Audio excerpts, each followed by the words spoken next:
I don't really understand any of the notes that I wrote down when I watched this movie, other than hookers exclamation point. Yeah, I think that one's self-explanatory, so that's nice. I didn't need the I didn't need the red notes next to the red letters next to that one. Yeah. And I never even got mine fucking finished or printed off, so this should be interesting trying to read them off the screen, but you know what the hell? This is the first run with the new setup, so we'll see what we get. All right. Stuff. Well, fuck it. Let's do this.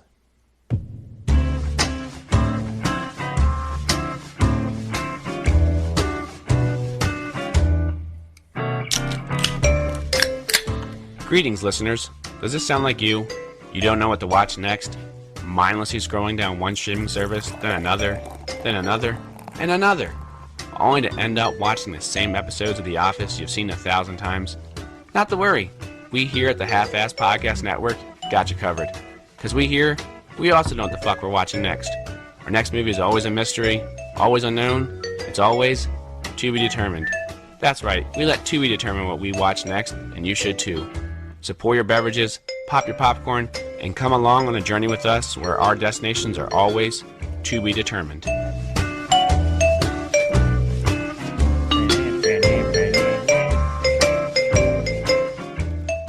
Welcome back, everyone, to a brand new episode of To Be Determined. I am your host, the J-Man, and with me, as always, is my partner in crime, Drinks with Ron. Ron, what are we drinking on tonight? Well, I had to go back since it is that time of year, and I do have some cold. Went back to the Potosi Brewery, Stingy Jack Pumpkin Ale, and you know what that means. It's Pumpkin Mini! It is pumpkin-inny as all get out. Fuck yes. Now, Ron, you were late to join us, so I already had one in the pregame. Nice. But it's a very special one for tonight, because if you look at this can, ladies and gentlemen, or just gentlemen, I have a Milwaukee staple of a Leinenkugels, since this is going to be an all Milwaukee, all Wisconsin podcast over here. Because we have a guest tonight. The one and only Mikey K, who was with us last time for spooky season, is joining us again. I think I had horror rock last time. Oh, you sure did. And let's just say that theme might continue going forward for Mikey K and the spooky episodes. I might rewatch that. That was so good. Really was. Yeah. Let's see where. I bet I got it on here. Don't open the door for Uncle to use. If you haven't seen it, I can't recommend it enough. I really can't. Same. And it's short. It's only like 40 minutes. So when it's done, you'll only have lost less than an hour of your life. Some of y'all sit into traffic for longer than that, so I'm just saying. Right. Versus Might as well watch this. my selection this week, which I lost an hour and a half of. Yeah. If it's going to suck, it could at least be short. Yeah. Exactly. But that's what we're here to talk about. Our movies now. You know the deal. Guest sandwich will apply. I will go first. Mikey K in the middle. And then Ron will bring up the rear of this spooky season. Yeah. Nice. That means I can actually smoke. So I got a while before I got to talk. So I've already popped the edible and now I have to talk, so that's going to be fun.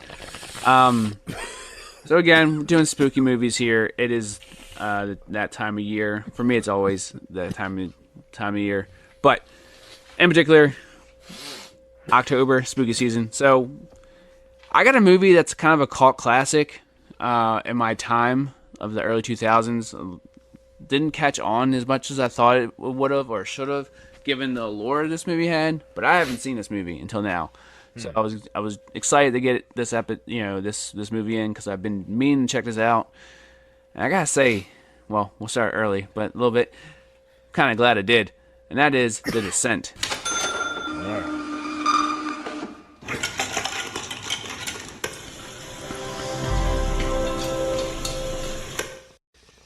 This 2005 horror thriller is about a spelunking trip turns to horror when a cave collapse entombs a group of friends in darkness, making them prey to the flesh-eating creatures below. From the studio that brought you Saw and Hostel The best horror thriller since Alien. I saw someone. No, it's the dark. It plays tricks on people. This is not good, guys.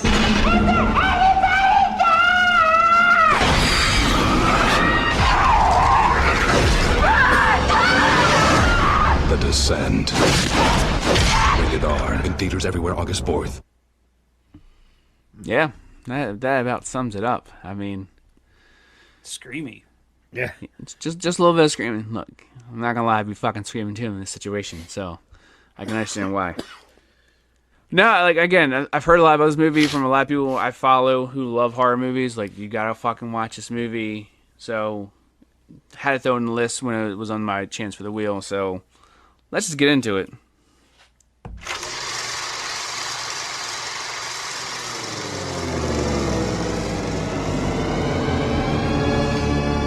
And now, a spelunking-based presentation. It's the scariest movie in Earth. Get it? Because they're in a cave. So it's not just on Earth, they're in Earth. I see what they did there. Bravo. All right. So it starts with three girls whitewater rafting while someone's husband. No, you were right. There are three white girls. There's plenty of white girls in this movie, if you haven't guessed.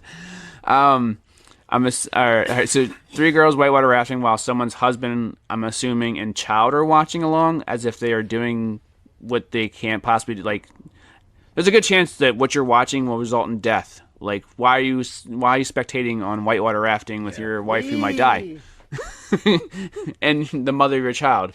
Look, there goes mommy under the water. Don't worry, she'll be up. Look away, honey. All right. So they get to the rapids, and they are miraculously bone fucking dry at the end of this whole situation. Oh, that's nice.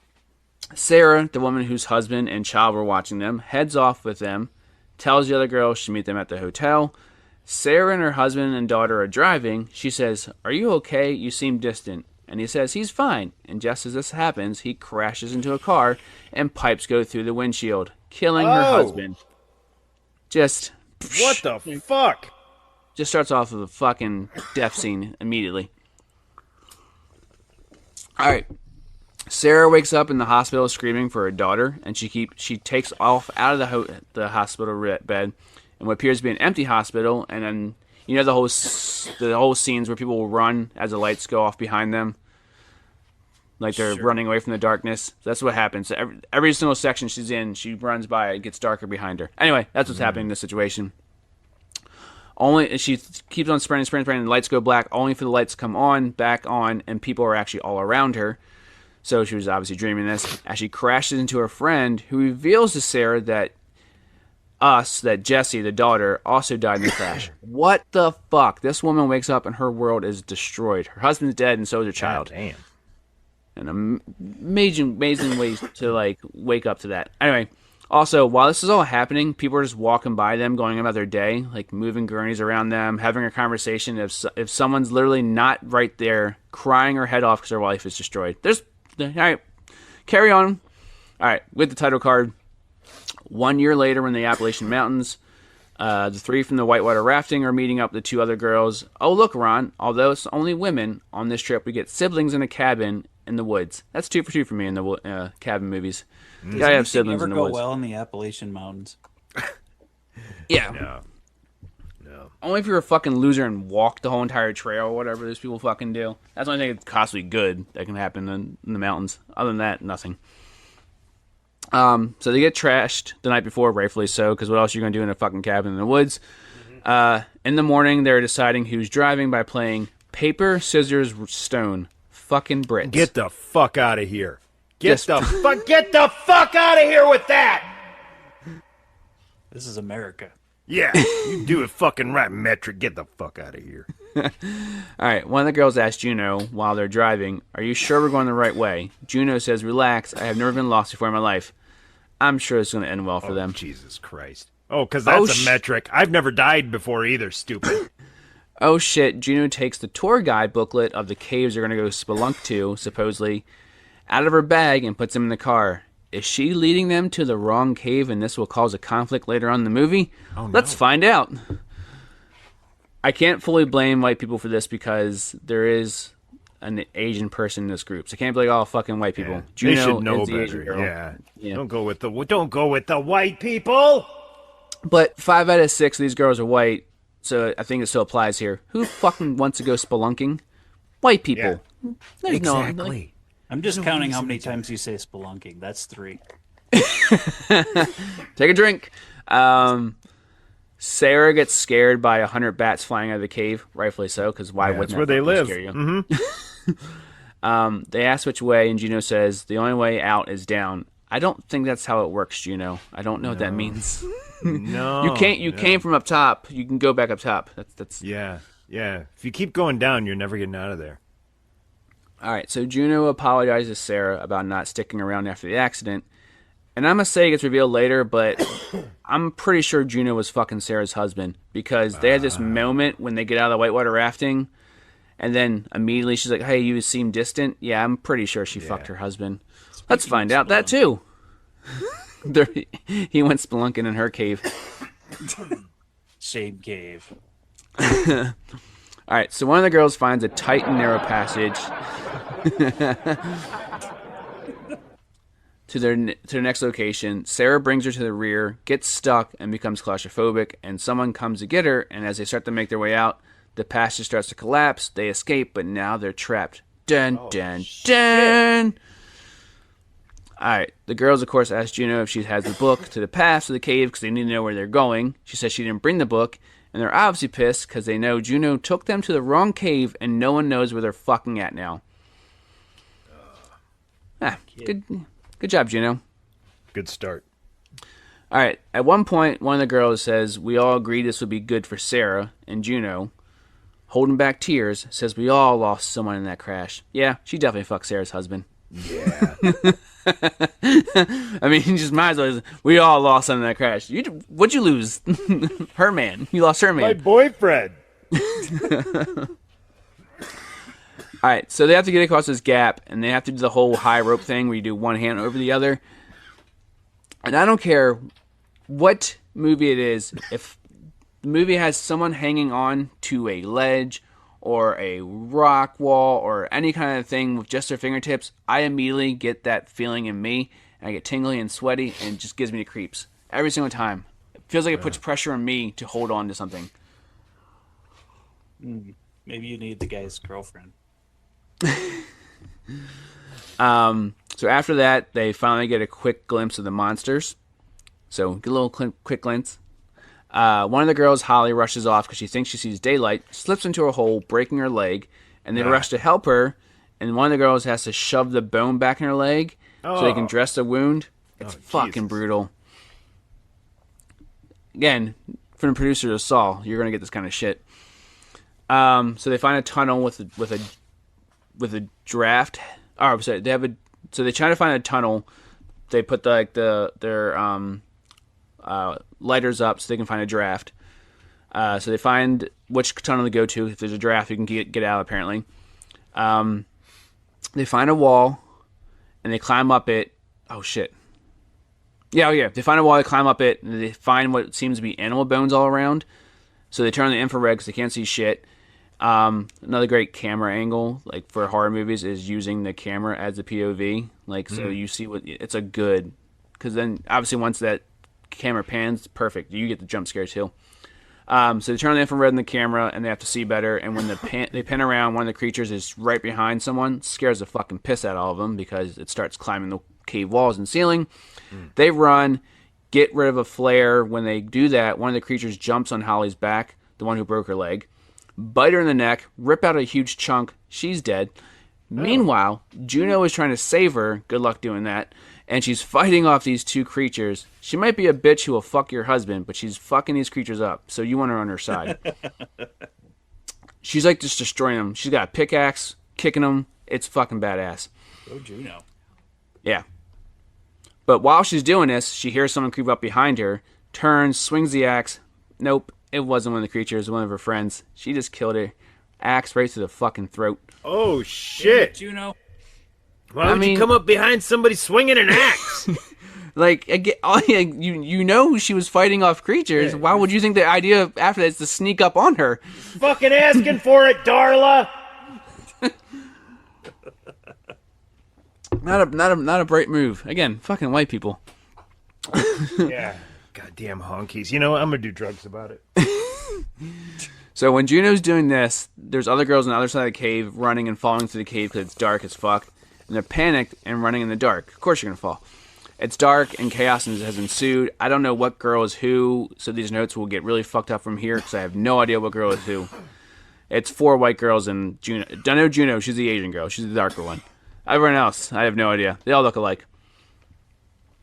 Sarah's been having these reoccurring dreams where she sees her daughter, and I'm wondering if this is ever going to pay off or not.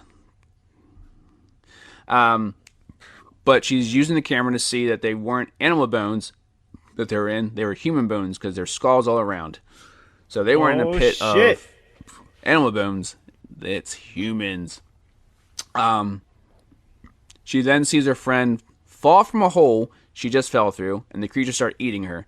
Oh. This woman can't catch a break. Husband cheated on her, loses her husband and kid in the year prior, and now her friend just eaten in front of her by a creature in a cave. Talk about bad luck. There's your bad lucks in 3 right there. All right, so 2 of the girls, Becca and someone else, they actually have names apparently, have a creature crawl over them, and that's when they realize if they're quiet, they can't be seen. They're totally blind, so they can't see anything. So if you're quiet, good to go. All right, although it's dark as shit in this cave, the lighting they do with these glow sticks, flares, and flashlight is fucking amazing. It's amazing cinematography, like just the color that pops off the screen. There's this awesome fight scene where this one girl has a glow stick on an axe, so the only thing that lights up is when she's like swinging the axe. It's fucking badass. So again, incredible art, like cinematography here. That's all right. While she's again swinging her axe all around, she's about to be killed until Juno comes up behind her and shoves her axe into his back and then snaps his neck. Again, she might fuck your man, but this bitch means business. Damn, Juno. Oh shit, the girl Beth, who I thought was killed by Juno, wasn't. She would be dead, by the way. Again, axe to the throat, but sure. Yeah, right. She was... The fuck? But anyway, it's dark. Whatever, who cares? Anyway, she says, don't trust Juno. It was her that did this to her. And I'm like, well, again, you snuck up on her. Yeah, I mean, what do you expect? Asking for it, Becky. And Sarah's like, no, she couldn't have done it. It couldn't have been. And then she shows her Juno's necklace that she ripped off of her while she was, again, getting stabbed in the throat and then thrown down a hole. Still has it in her hand, by the way. And then she says, because, oh, that's Juno's necklace. And she goes, it was from Paul. Yep. Oh, Sarah's husband shit. fucking gave her the necklace. Ooh. So, again... Finally it was revealed, but we all knew she was fucking her husband. She tells Sarah, I don't want to die by them, so pretty much kill me so I don't get eaten by these creatures. That's my way of death. And then they're going to eat you anyway. Instead of like a knife, whatever, she takes a rock and smashes her fucking head in. Wow. Just... Again, she's like, I don't know if I can do it. And like, yeah, you can do it. And she's like, all right, I'll just pick up... you had it in you, the most gruesome way possible. I was like, I'll just pick up this rock and smash her head. Man.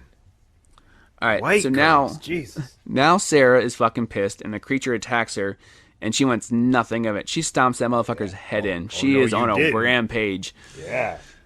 Another creature attacks her, and she runs and falls into this like pool of blood or something. She stabs that creature in the eye after it fell with her, and we get the most iconic shot from this movie that I've seen everywhere, where it's just like she's covered in red and holding a red flare. It is, again, badass cinematography. Highly recommend watching this. So Juno and 2 other girls get chased by more creatures. They are at a gap in the cave. One girl tries to climb it across it. She gets killed by a creature on the ceiling. Another gets eaten because she's stuck, and Juno jumps off in the lake.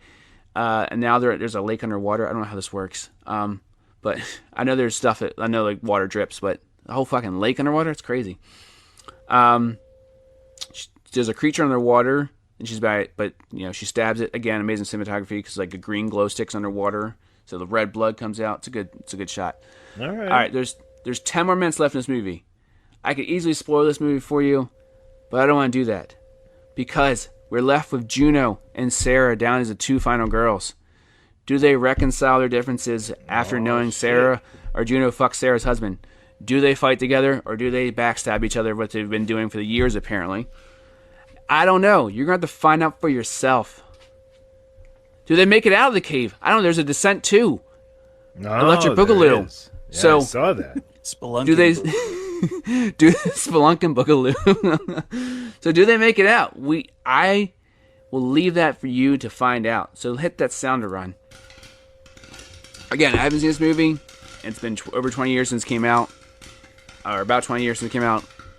I don't know what the fuck I was doing. It started off really slow, but man, when the creatures come and they have to run around in caves and dark and crazy lighting effects by the cinematography group, man, it's fucking badass. Juno's a badass again. She'll fuck your husband, but she's still a badass. I highly recommend this. This is the red Jiffy Pop because it's covered in blood, but it just looks amazing. Cinematographic popcorn. If I could have, I would have hit the love button, but I got the big old like.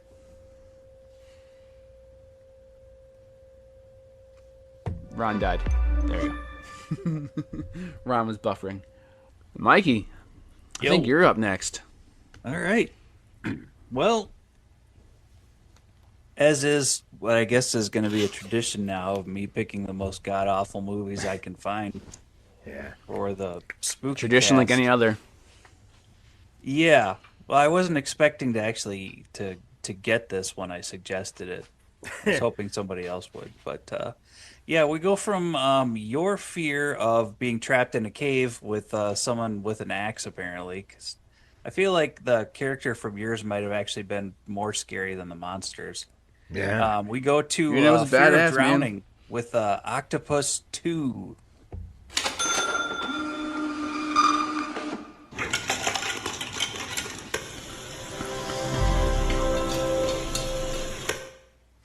What I think is the best part about this movie, actually, is that I didn't see Octopus 1. You're going to be lost. There's I a know, little- man. There's plot points you have missed, sir. It's gone. I don't know how Octopus 1 could have happened unless this was the spawn of the octopus from the first one. It's possible, I guess.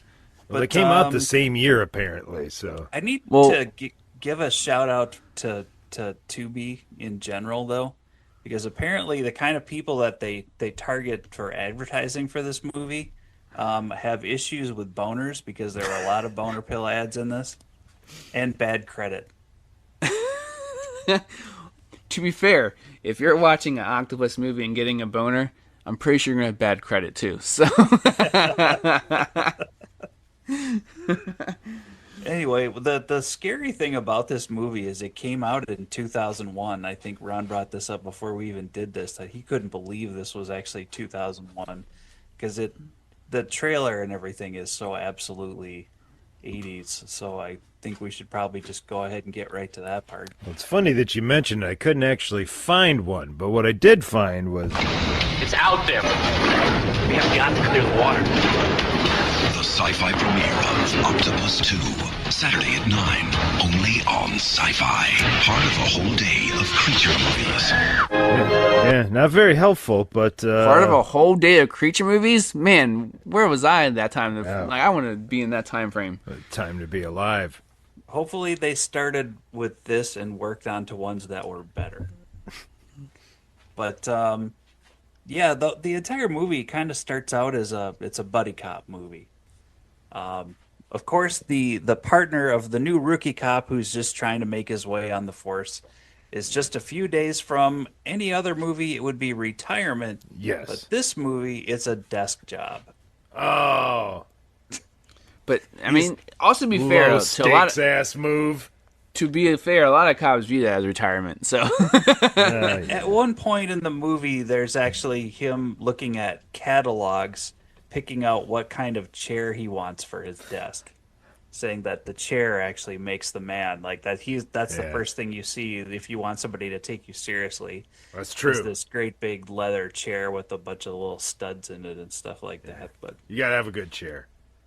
Yeah. Well, I'm gonna Studs tell is a you, power it doesn't. move. Studs is a It power doesn't move, end though, up for sure. well for the desk job guy eventually. Oh, But no. within the first 2 minutes or first 5 minutes of this movie, there are a couple people that I believe were fishing. You're gonna have to pardon my notes here because I had a really hard time following this one. It's pretty disjointed. Shocked. But That'd there are be a couple linear as people fuck. that they're fishing on a pier, and the octopus is you see kind of floating around in the water, and next thing you know, they get sucked off. Can you say sucked off on here? Just They did, get, yeah. Someone got they get sucked pulled off off in into here. the water. Those are the first two victims of Octopus 2, son of Octopus 1. Is this like Sharknado? It could be. Probably. Okay. I think they look, may have man, gotten- I had to watch part of a Sharknado too. So look, I am I'm all for this kind of creature feature. So I'm in. Do not get me wrong. Now, there's a style of dialogue that's featured pretty prominently in this movie to the point where I had to write it down, and I call it underwater grunting. These two cops they're not just cops, but they're actually like the Marine Patrol for the Hudson Water River. Here's- cops. Yeah, Yeah. water cops. Yeah. They're like the DNR of the Hudson. I love it. So they're towards the beginning. They're already floating around. They're doing their thing. There's some underground grunting going on, and they come back and have a several beers at a bar out of nowhere. I'm not even sure how they got to the bar from their boat, but they got there. And the whole movie kind of centers around this big 4th of July celebration that's supposed to be happening in town, and how they can't have these murders that are happening. And Well, yeah. New Cop is trying to prove to his boss, the chief of police, who I just wrote down big ass head guy because I never got his name. He has a forehead. It's pretty glorious because he's still trying to hold on to some hair too. I appreciate that. You gotta fight the fight.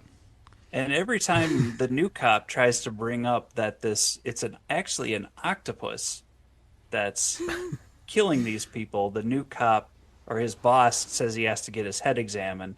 And at one point, actually, even sends him to a shrink and starts showing him ink blot tests. And he finally just Is the flips squid in out. the room with us? So they're trying to investigate the tunnels in the city. They find this weird guy that they just call Mad Dog that's down there with he's I guess he's the tunnel drunk. He's listening to violin music in a hammock when they find As him. one does as a tunnel drunk. Yeah, a hammock's better than a couch because it stays up off. If I know anything about the tunnel drunk community, it's they love a hammock. Speaking of a power seat right there, I mean, fuck that chair. To assert their dominance over him, they smash up a bunch of stuff until he more or less tells them nothing. Now, for some reason, they cut right to a tugboat. This is where Octopus 2 gets his third, fourth, and fifth kills by attacking the tugboat, punching in through the windows, pulling a couple of sailors. One of them who's clearly looking at some kind of off-brand Playboy at the time, and he's smiling and just going, while his other guys seem to have no problem with the fact that they're working, and this guy's just getting ready to yank it to a magazine while they're right there too. Yeah. Yep. A shocking non-perv alert from mine, unless you again count Junior for fucking the husband. But They don't show that, yeah. But yeah, he manages to stick his tentacles in the windows of the boat and somehow hits a gas line. The boat explodes. The boat sinks. There's 3 more people dead from Octopus 2. Now this I think it's the mayor at this point is chewing out the chief of police, and we also meet the mayor's assistant, who kind of ends up being the love interest in this movie. Oh. Even though there is no real love, just a couple of kind of awkward, what I think are supposed to be touching conversations.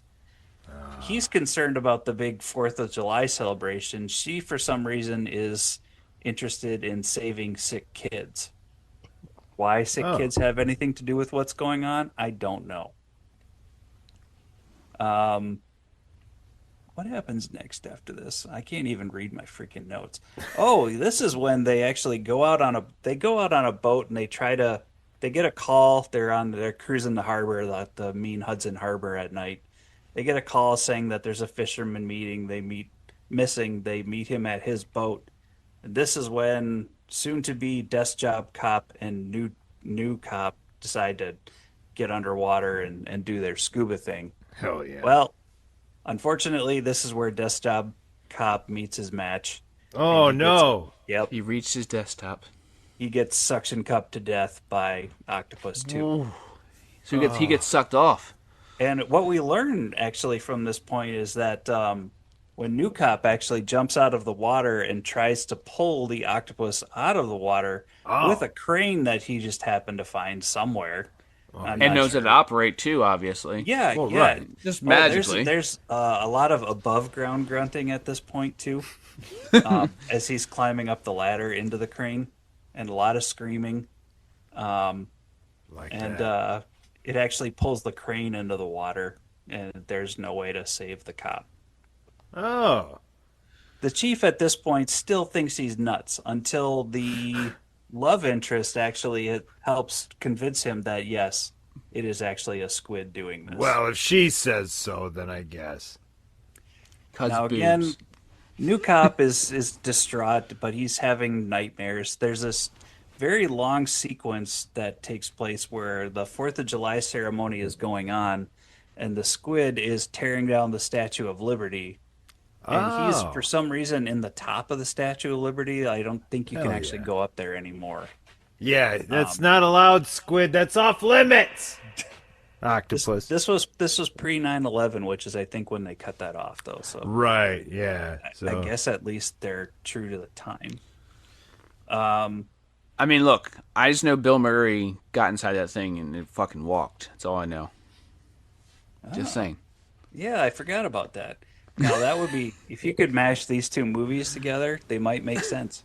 You see the Ghostbusters fighting a fucking octopus and Stay Puft Marshmallow Man versus your love. Octopus 2. Oh, by the way, there's also a lot of jokes in this movie about calamari and squid, and people correcting each other about how a squid's not an octopus. well, that's good. I almost made that mistake myself until I watched this movie. Now I keep doing it. But what happens is he's actually falling out of the top of the Statue of Liberty. It's a very bad effect that they use for this. And then he wakes up. He comes to, and of course he's all sweaty and shirtless. Next time, he actually meets with a guy that's going to be replacing his dead partner. Oh. And they go from aqua cops to raiding what apparently is a whorehouse. Hey. Yeah, so there's some gratuitous, not full-on boobs, but close, as you would hope for in any good horror movie, Yeah. at least from this time period. And then they actually stumble upon Mad Dog once again shows up in this whorehouse with a prostitute for some reason, and he has the credit boy, cards Mad Dog? of the first. He has the credit cards of the first two people that got killed by the squid. How this connects to anything, I don't know. But he's in cahoots them, with the octopus. Yeah. Yeah, it leads them it's to obvious. believing that now this is definitely an octopus. It's an inside job. Yeah. Once there's credit cards involved, that's total octopus move.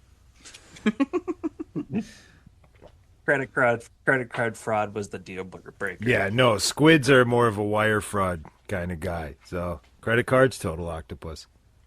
I'm not totally sure. I lost what happened to his partner, but then the next thing we cut to love interest for some reason going down into the sewers with rookie cop.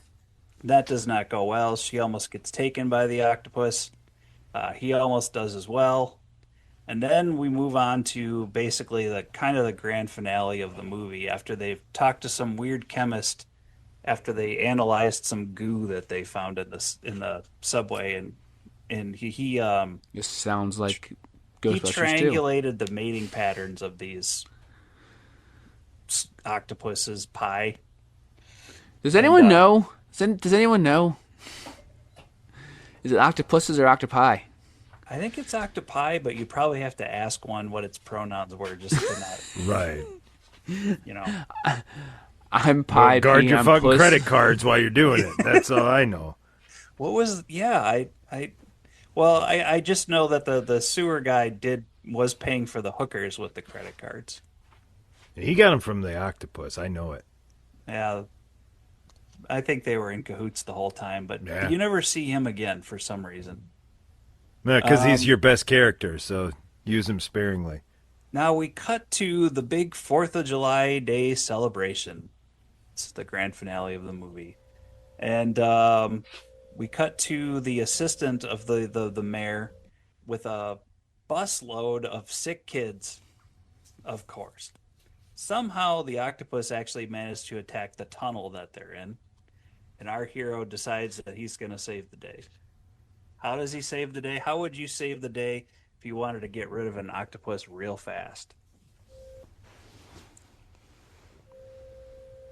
Well, it's actually pretty simple if you think about it. You strap a big-ass bomb to him, which he does. Okay. He does. Octopus explodes. Now, I'm not really giving... There's no way you need to actually hear how this ends because none of it makes any sense. When you think the octopus is dead, everybody's saved, everything is great. No, he's not. He pops back up out of the water, and somehow his partner is there with what I think is a grenade attached to a harpoon. What? That they fire into it. And then there's octopus bits flying everywhere. Wow. And then your hero, Rookie Cop, goes to the tunnel and saves all the sick kids. Wow. The sick kids, like that. There was an agenda by this movie makers. Like, you know what? We're gonna push this sick kids. You know what? He's a good guy. He's gonna save a bunch of kids, but not just any kids. They're gonna be sick. They can't even help themselves, and he's gonna do it. Yeah, they're ushering up all the kids out of the tunnel, and as they keep doing this shot of the tunnel with flames coming through it, and it's the same shot over and over. They just keep using the same flames. Love it. Because their budget ran out for pyro, I guess. Yeah, they had one shot at it. And the very last kid that comes out of the tunnel we with get them one take. is of course wearing leg braces and on his back. And they also save an old woman's dog too. They had to go back and get the dog, of course. Huh. So We're a dog friendly podcast here, so we appreciate that. Yep, the dog made it. The sick kids made it. Hero made it. Octopus did not, unless there was an Octopus 3. Oh, there probably is. So there's your hour and a half of your life that I just saved you from watching that movie, I think. Well, how would you rate the bastard? They have 8 tentacles, right? Yeah. I will give it on an octopus scale. There was a lot of octopus in this, so I guess I'd give it a solid 6 out of 8 tentacles. 6 out of 8 tentacles. I gotta ask, did you hit like or dislike on that? I think I turned it off before I was even given that option. Been The there. funny thing is, dislike. when I searched to come up with a movie, I was looking for October movies because we had talked about spooky movies. Right. And I didn't even get through typing in October, and Octopus 2 came up first. Octopus 1 didn't even come up until after I watched the movie. Yeah, big budget sequel, I mean. It wasn't even, They want to push that. it wasn't Yeah. even suggested. No, you don't need it. Speaking of popcorn, though, Ron, the fact that we found out there's an actually like Tubi popcorn maker out there in the wild, and we don't have one, is a crying shame. What? There's an Tubi actual... needs to really fucking pony up and start pulling their fucking weight around here. Hold on, I'm gonna look this up. There's an actual popcorn maker that apparently Tubi sends to some fans, and I'm like, we have a podcast. Not me, you dicks. We are fans. I want the Tubi popcorn maker. Give it to me. that It's a our goddamn- it's our rating system, and I could have it. What are we doing here? It's a match made in heaven, Tubi. Yeah. Just have a goddamn popcorn sound effect for my Tubi podcast is all, but no, fuck me, I guess. Holy crap, they do. They they Wow. they do. To be fair, it does look like what is a Dash turbo popcorn maker painted with the Tubi colors. Yeah. I mean, I ain't saying they spent a lot of money, but the gestures means anything. I found it on eBay.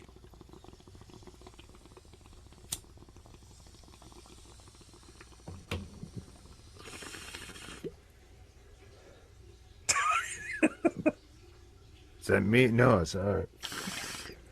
It's like, wait a minute. you took that rip and looked around really confused. I was like, wait, am I pissing? I think I'm pissing. No, it's not me. You look like me when I take my meds and I can't remember if I took my meds or not. Yeah, it's me with the ball. Did I hit this? It's a big You know part what? of your life when you get older that's just you trying to figure out if you took your pills or not. I got them all moved to the morning now, so my life has become so easy. Speaking Yeah, of you know. popcorn, I had to go get some to listen to Ron's review. Yeah. I'm going to have to get me a beer, because I said Mikey K got horror rock last time around, so we did a little accidental foreshadowing on this bastard and mentioned it before the wheel went through. Man, I got a fucking banger. I'm just going to stop stalling. I got Stunt Rock.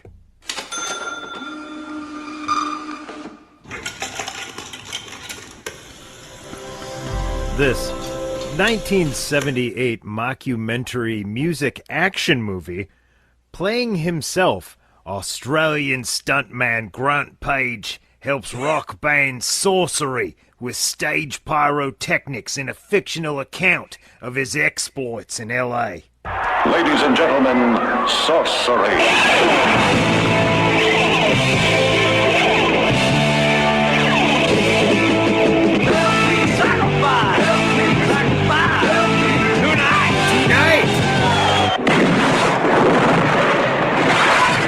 This is Stunt Rock. So exploding. It's superhuman. Super music. Super magic. And super amazing. You'll be compelled over the edge of sight and sound. And under the spell of mind-boggling action and music, pushed to the danger zone. It's a death wish at 120 decibels. Oh, shit.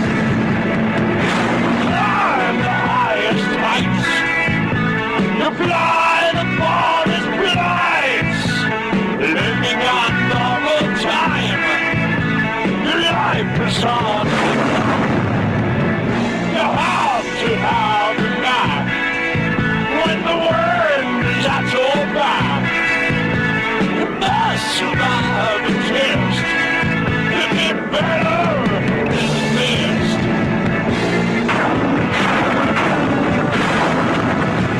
You're the stunt rocker. I couldn't cut any of this.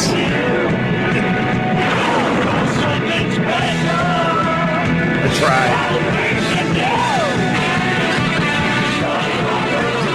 Stunt rocker! Stunt rocker!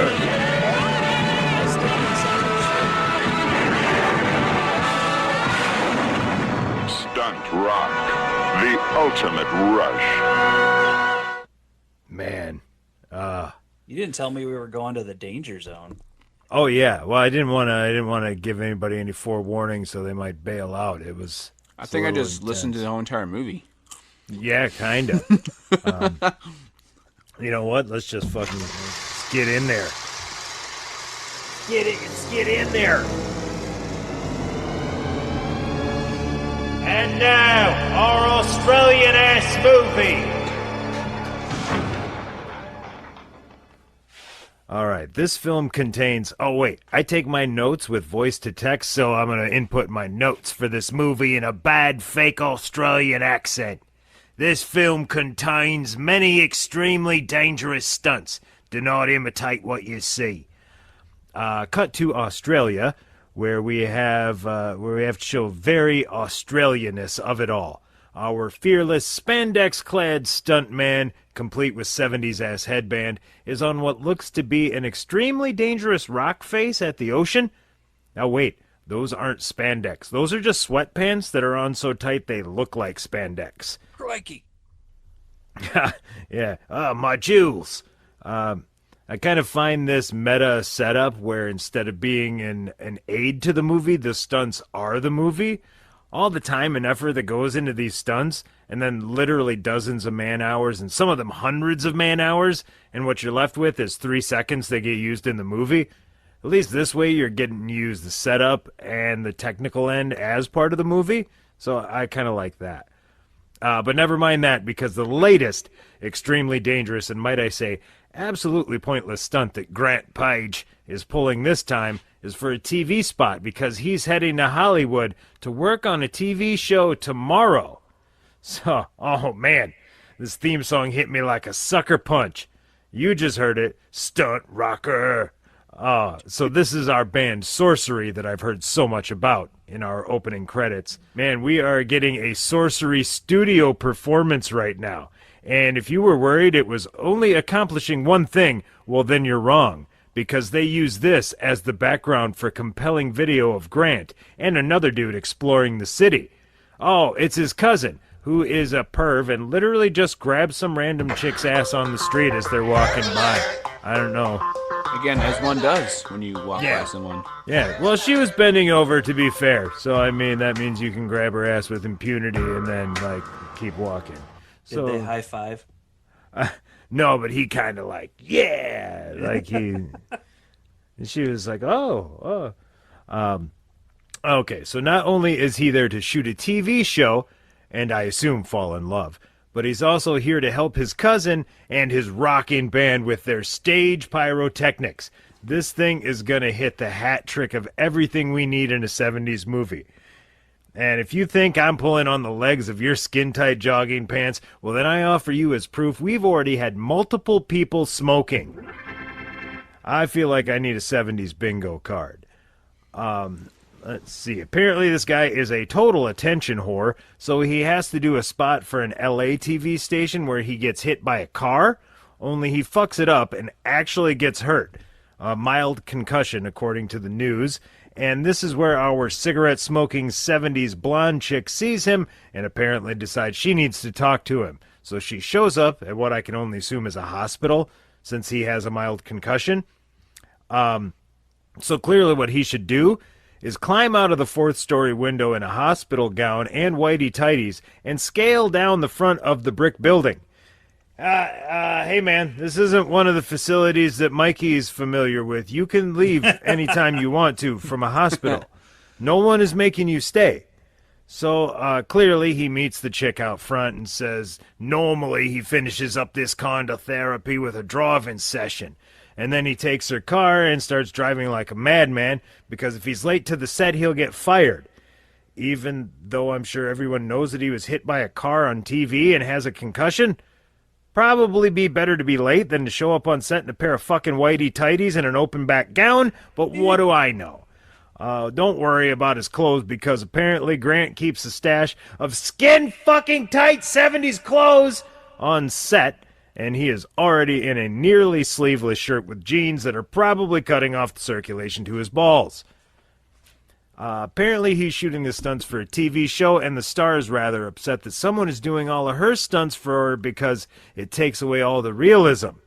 I mean, this is shaping up to be a total piece of shit, but at least they're establishing storylines, and I can only assume they'll actually follow through on them. Look, I'm willing to forgive a lot, as you can tell by the fact that of my Tubi obsession and some of the movies I've watched on here. I will forgive even more if you just have a linear, coherent fucking storyline, and your characters have clear motivations. Those two simple things will buy you a lot of fucking leeway in my book. So now we get talent agent Douglas Q Exposition giving us the whole fucking stuntman backstory. They're expendable. They don't last long. They get hurt. They lose limbs. They lose their nerve. They're a dime a dozen. Well, but not this guy. He's known for never stopping. And then he gives us a whole story about a failed stunt he did in an Australian movie where he got burnt, but he's back on the set in 3 days wrapped in bandages, ready to go again. So this basically seems to be a fucking love letter that this stuntman is writing to himself. But, yeah, that's kind of how this is playing. Man, this band, and specifically the lead singer, really look Australian. I keep saying it on here, but there's just a look and a feel with Australian content, and this band looks like AC/DC fuck Def Leppard. The lead singer looks like Bon Scott and Joe Elliott's love child. Fuck, dude, but fuck can dude twirl a microphone. A lost art in these days of wireless mics. And holy shit, his name is Doug! Okay, I need to know more about sorcery now. So I did a little digging, and I was wrong. They're an American band. But Doug looks thoroughly Australian. But I guess technically Bon Scott was from Scotland and moved to Australia when he was young, so technically I guess he looks like a Scotsman. But anyway, these guys hung around a while. They did a couple of Dick Clark Halloween specials in the early 80s, and even shared a bill with Devo and Billy Joel, to name a few people that were on those shows. I wanted to find out more about Doug, but sadly no wiki page for him. Okay, I'm going to have to scale it back from here. I'm only on 24 minutes, and I'm already 3 pages deep on fucking notes.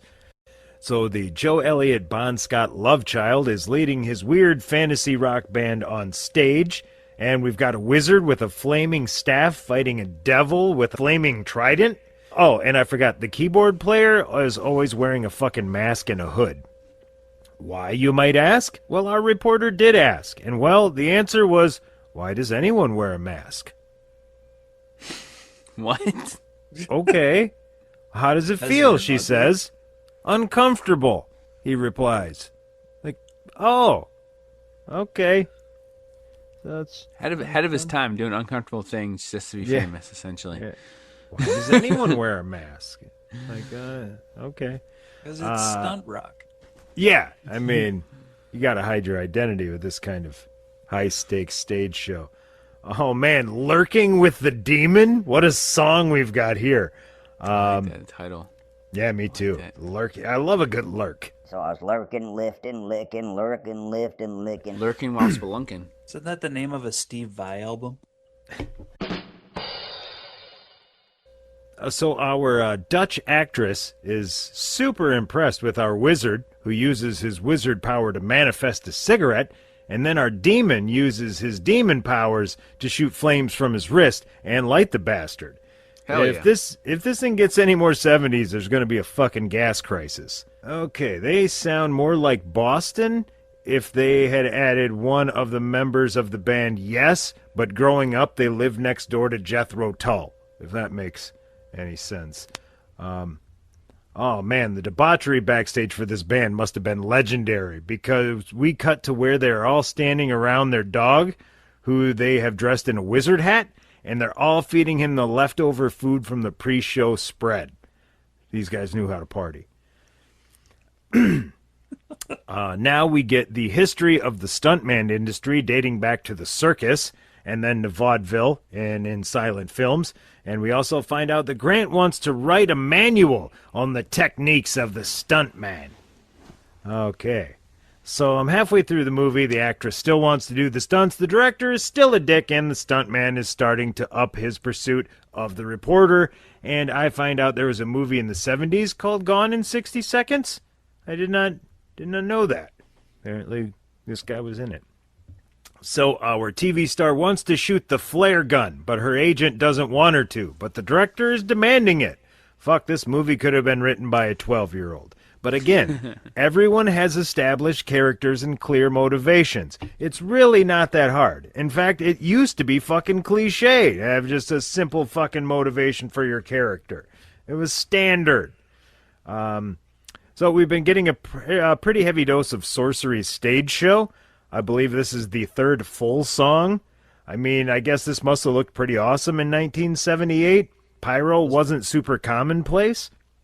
And this certainly isn't the standard type of stuff we're used to seeing. A lot of legit flames shooting out of things for Sorcery. Please tell me one of them plays a double neck guitar. God. I want to say they do, but I can't verify that now. Or a flying V. No, I think we're too early for that. Double neck was definitely the thing, though. Yeah, oh, fuck yeah. Rick Nielsen with, yeah. So more love letter to you play with one neck. Oh. I play with two. Okay. One guitar? Oh, common.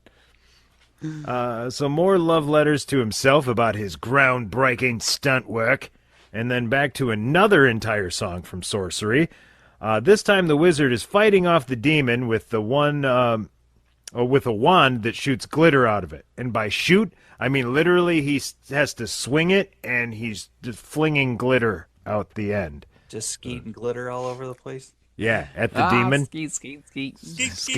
Skeeting the demon. They really missed that one. The power of skeet compels you.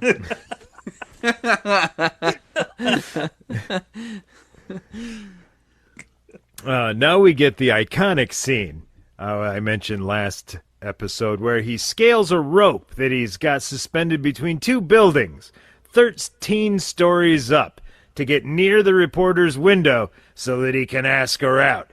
Which is a great idea to do to a woman who has vocally and repeatedly mentioned how she hates seeing you take life and death risks. Yes, that will win her over. Do something that she hates. So he dangles from this bastard, holding on to it. He dangles from this rope with one single hand, and he's asking for a date, while the baby in the stroller 13 stories down is crying because he clearly realizes the danger. So, now a montage of him doing height things where he dangles from stuff. I mean, the pure strength is one thing, but how chill he is with all of this shit is frankly disturbing. Now he dangles himself over the edge of a building, hanging on with just his fingertips. Oh, I'm out.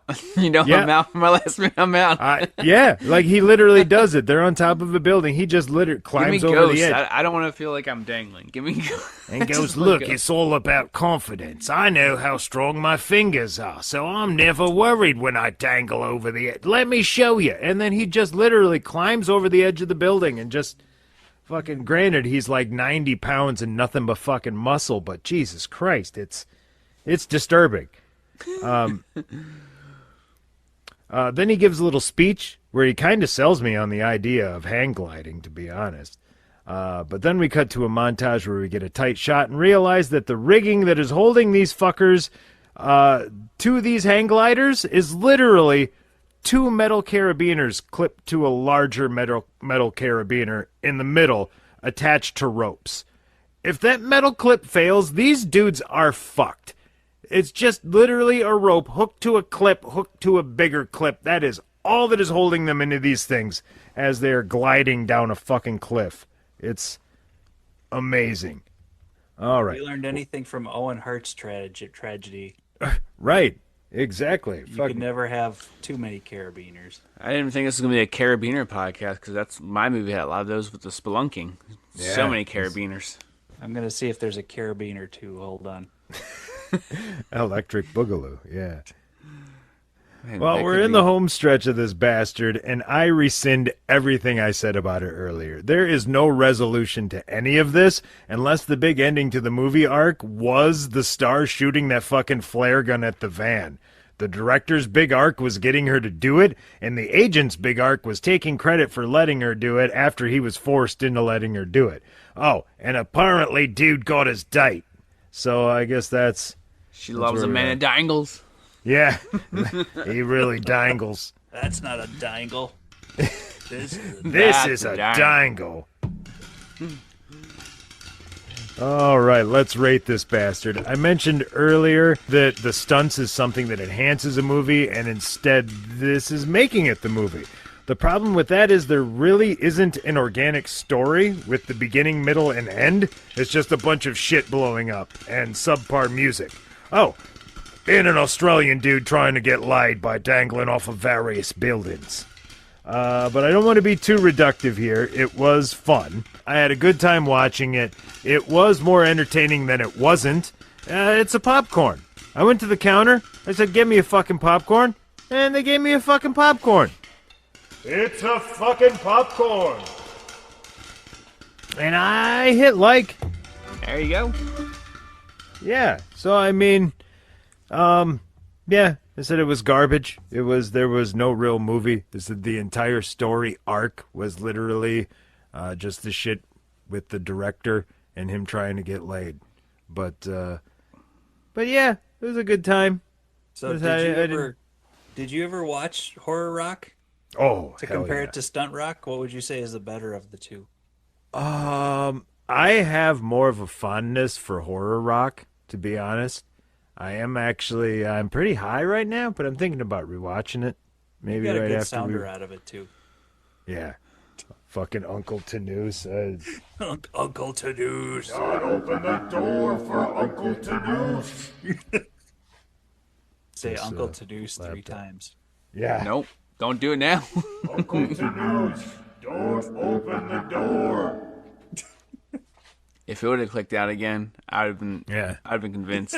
I did a deep dive on Uncle Tanous, and apparently the original reference is from like an old-timey radio show. He was a character. So I don't know if they just had heard it referenced at some point and ran with it, but it makes no sense any form or fashion.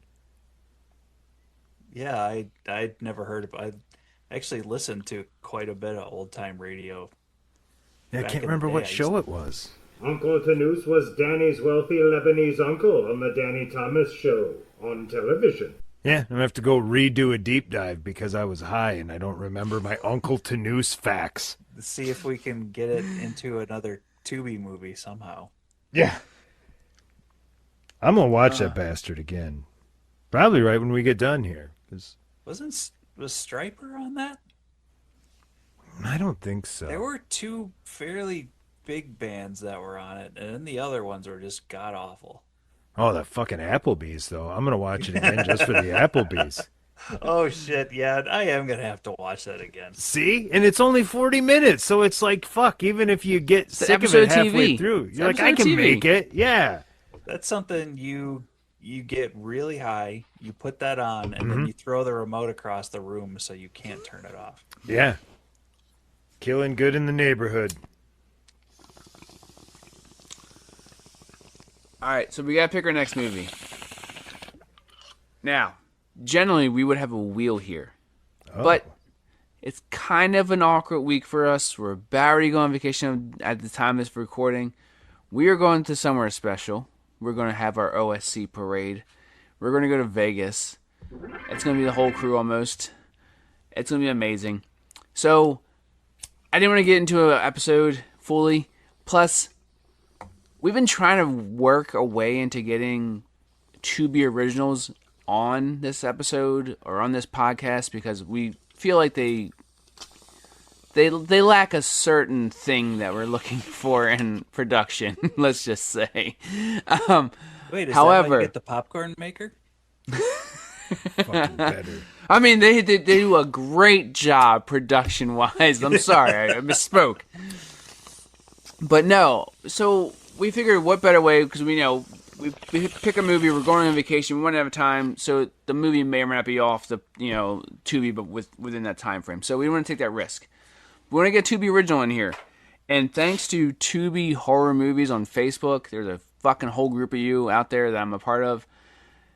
Everyone is suggesting this movie from Tubi. And it's a Tubi original. And it's called Match. And it's about online dating gone bad. And apparently this movie actually is legitimately a good movie. According to everyone on Tubi Horror. And they, trust me, Tubi Horror gets Tubi. So they know what Tubi's about. They know the level of quality. And they're all in.